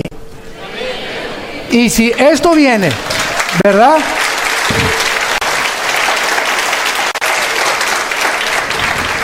Y si esto viene, nos vamos a dar cuenta que es completamente devastador del poder nuclear que hay ahorita, vuelvo a repetir, donde ya se están alineando en el lado oriental, China, Irán y Rusia están alineadas, y en el lado occidental, Estados Unidos y la OTAN, la Organización de Naciones del Tratado del Atlántico del Norte. Entonces tenemos ahorita, escuchen esto, tenemos ahorita el oriente y el occidente chocando en una nación que es de las más antiguas de la humanidad, que es Siria, donde las naciones occidentales, la OTAN y Estados Unidos, quieren sacar a Bashar Assad de Siria por la devastación que él ha hecho y los crímenes de guerra de usar armas químicas. Y por otro lado, Rusia nunca va a permitir que saquen a Assad. ¿Por qué? Porque Rusia tiene la única base naval en Siria con acceso al Mediterráneo. Entonces, el día que destruyan Siria, y el día que la OTAN o Estados Unidos pudiera sacar a Assad, entonces Rusia quedaría aislada e Irán le provee todas las armas a los de ISIS, e Irán le provee todas las armas a todos los rebeldes que quieren sacar a Siria, y vemos una pantomima increíble de intereses económicos en el Medio Oriente. Escuchen esto, todos supieron que mandaron 60 Tomahawks, misiles Tomahawks, el presidente Trump, a un lugar geográfico de Siria. Escuchen lo que pasó. Un Tomahawk es un misil que sale de un submarino o de un portaaviones a una velocidad de 1,700 kilómetros por hora. Tiene un poder explosivo en la punta del Tomahawk con un GPS, que es una computadora que, si hay una montaña, por ejemplo, así, y el Tomahawk sale de un submarino y el blanco está aquí atrás, el Tomahawk, por ser guiado por una computadora, hace esto, evade la montaña, vuelve a bajar hasta que den el blanco. Tiene 0.002 de error. Esos son los misiles Tomahawk. Muy bien, Estados Unidos mandó 50 o 60 a Siria. ¿Saben ustedes a dónde los mandó? Para que se mueran de la risa de cómo estamos tan engañados, a un lugar donde no había nadie. Ni siquiera se han mandado, 60 Tomahawks acaban con todo Siria, por el amor de Dios, Virgen de la Macarena. Nada, sacaron una fotografía que un aeropuerto ahí, que se murieron algunos nada más. No es cierto, no es cierto. Se pusieron de acuerdo Trump y Putin, tu padrino. Se pusieron de acuerdo porque hay un problema tremendo ahorita, que es posiblemente que procesen a Trump. Lo está defendiendo el Partido Republicano porque es la mayoría ahorita en el Senado, pero está demostradísimo que Rusia invadió completamente las elecciones norteamericanas y que había nexos muy profundos entre ellos. ¿Por qué? Porque el secretario de Estado ahorita del presidente Trump, el señor Tillerson, tiene más de 12 pozos petroleros en Rusia, por el amor de Dios, y no los van a perder. El expresidente de Exxon, multimillonarios. Nunca ha habido un gabinete de millonarios como el que existe ahorita alrededor de este presidente. Entonces, hay intereses que no le conviene ni a Rusia ni a Estados Unidos ahorita entrar en un conflicto. Entonces Putin le echa la mano y le dice: mándame unos misiles, mándalos a ese lugar, y para que el mundo sepa, no, Trump sí, realmente, él está en contra de Rusia. No es cierto, son compadres. Este es el mundo que vivimos, un mundo de engaño, un mundo de mentiras, un mundo de corrupción, un mundo de los medios de comunicación nos presentan una imagen, un escenario que no existe, y lo acabamos aceptando todos. Pero es la forma como el mundo está trabajando. Pues hace 2500 años, el profeta Ezequiel, en su capítulo 38, profetizó que antes de que Cristo viniera, se iba a alinear Rusia, que no existía más que con la palabra de Magog. Iba a alinearse con Persia. En 1935 le cambió el nombre a Irán. En 1935 de Persia se cambió a Irán. Aparece en la Biblia como Persia. Y se iba a unir a ellos también la China como los reyes del Oriente, Apocalipsis 16. Y se iba a unir entonces China, Irán y Rusia en contra del Occidente, tal como ahorita los periódicos de mañana en la mañana lo están notificando al mundo. Y si tú quieres saber que hay una luz, no consultes por favor a Walter Mercado. ni a la bruja, ni a los mediums, ni a la doctora Corazón, ni a tantas barbaridades que encontramos por el mundo. La Biblia es la palabra profética más segura, a la cual haríamos bien en estar atentos como una luz. La única luz que hay está aquí. Es la única luz. Y tú, si eres cristiano, y tú también, somos la única luz en nuestra familia, en tu oficina, en tu taller de carpintería, en tu escuela, en tu secundaria, en tu high school. Somos nosotros enviados a Dios para decirle al mundo: arrepiéntanse. Cambia tu manera de pensar. Tú no puedes seguir con esta vida que tú estás llevando, te vas a autodestruir. Ya lo oímos en el testimonio, es uno de millones de personas que viven vacíos. Este señor que está presidente ahorita en Estados Unidos, uno se dice: oye, pero con este dinero, ¿por qué no se retira con sus nietos? Por el amor de Dios. Ahora hace un mes mandó un tweet que estaba arrepentido de haber aceptado la presidencia, que nunca se imaginó que era tan grande las cargas que iba a tener, cuando en su campaña: no, son chiles en nogada, hombre, cualquier cosa, no. Vamos a, ¿verdad? Vamos a poder, no, es como le dicen, ¿verdad? Pie in the fingers en inglés, o sea, es cualquier cosa la presidencia. Y ahorita tiene más de 2 meses, escuchen esto, más de 2 meses aislado, escuchen esto, este hombre en la Casa Blanca, sin su esposa, sin sus hijos y sin su hijo menor de edad. Ya la esposa, ni los hijos, aislado completamente. Nadie sabe, ¿verdad? Se están separando todos y ahí está aislado él en la más grande de las soledades. Por eso necesitamos orar por él y por nuestros gobernantes. Porque cuando prueban el gobierno, cuando prueban el poder, cuando sube el artista ya a la cumbre, cuando sube el cantante a la cumbre, cuando Miss Universo llega a la cumbre, cuando llegas a la presidencia y a ser diputado y a ser juez, allá arriba, sin Dios, las alturas marean. Nos descompone el poder y el aplauso y el dinero sin Dios.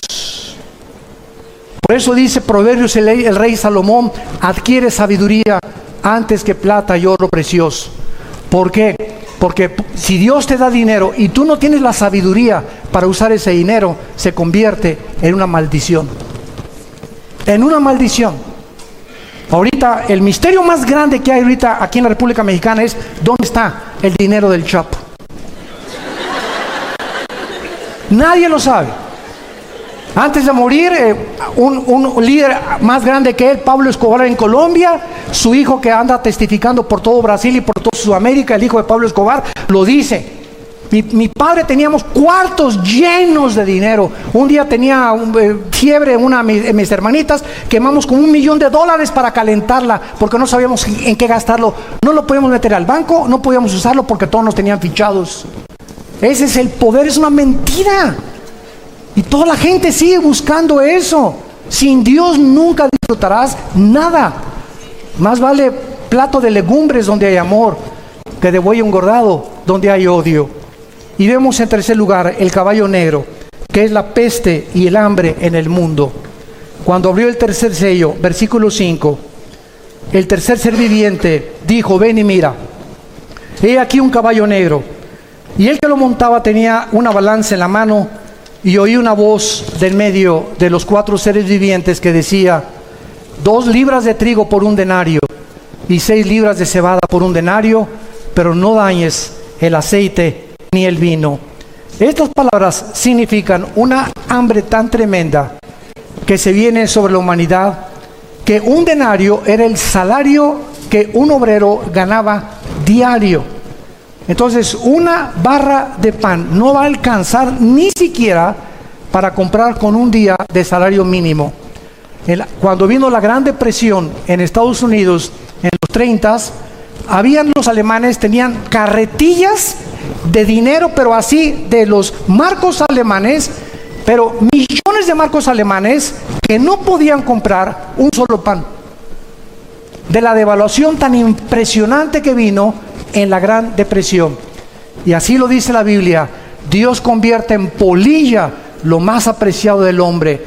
En lo que tú has puesto tu esperanza ahorita, en tu trabajo, en tu dinero, en tu poder, en tu posición, así, pero de la noche a la mañana, Dios te puede decir: se acabó. Y tú puedes decir, alma mía, reposa, mucho dinero tengo, ya tengo asegurado en el banco. No, al llegar al $1,000,000, ya sé que estoy asegurado. No, a los $3 millones, ahora sí me voy a Hawái.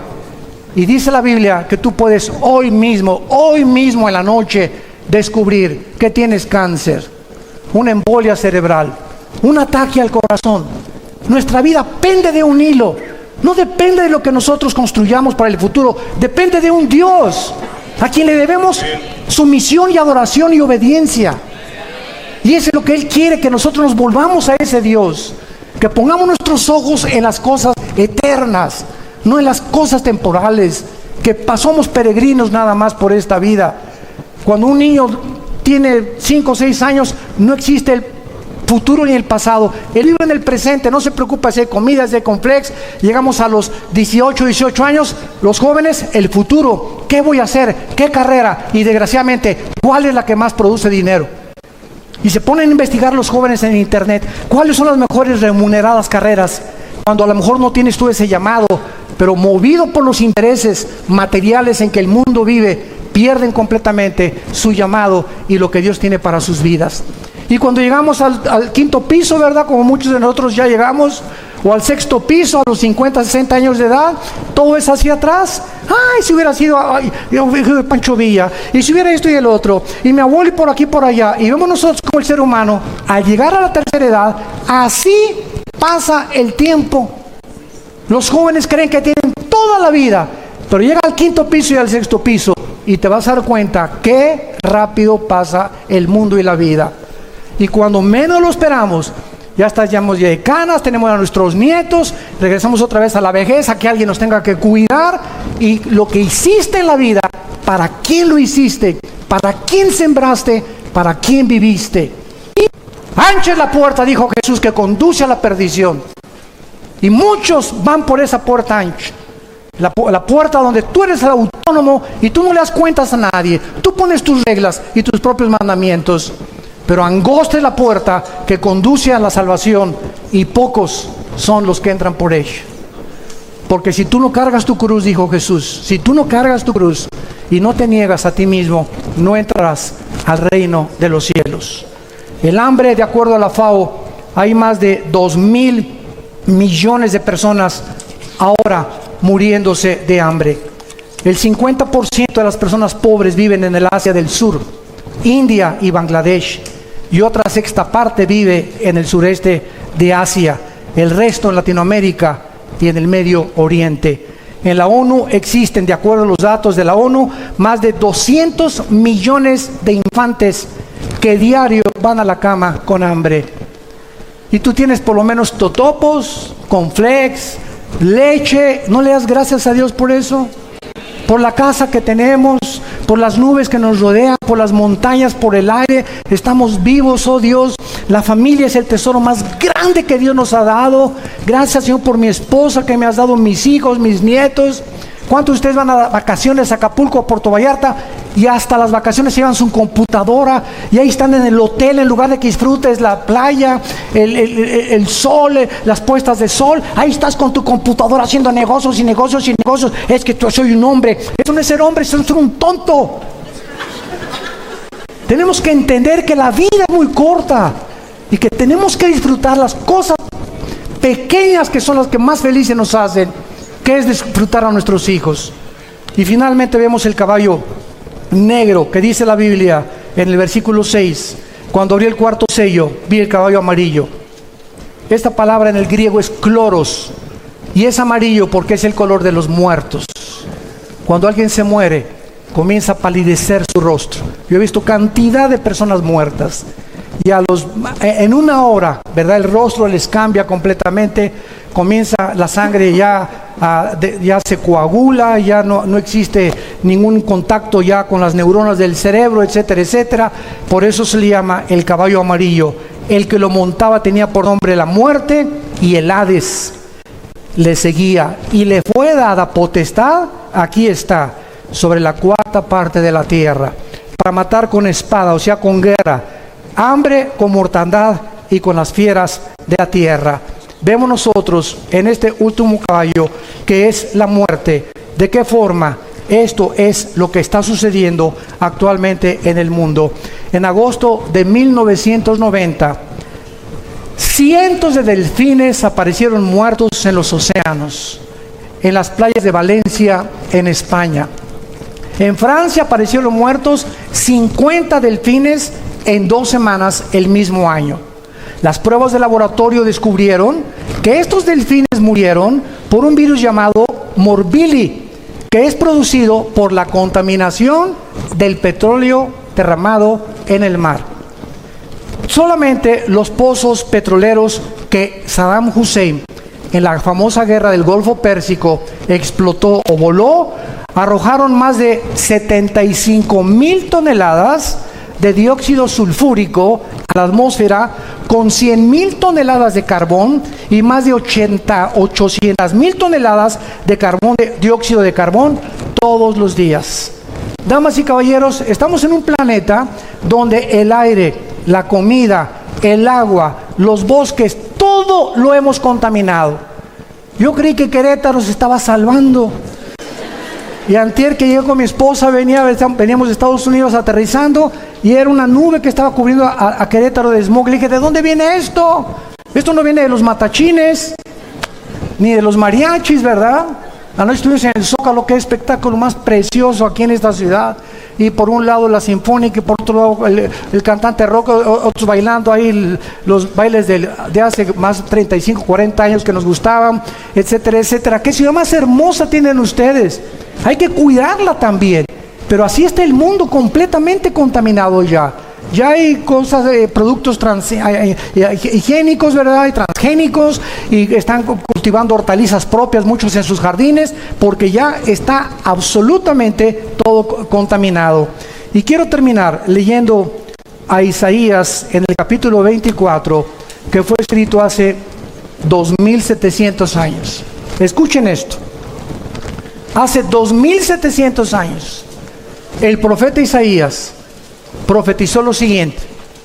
Y antes de leer estas palabras, si tú vas a Jerusalén, en el Museo de Jerusalén se encuentra todo el rollo de Isaías que se descubrió en 1949 en el Mar Muerto por unos peregrinos ahí, y es exactamente los rollos de Isaías tal como lo tienes en tu Biblia y en mi Biblia, testificando la misma historia y la arqueología, que lo que está escrito aquí no es cosa de hombres, es obra sobrenatural de Dios.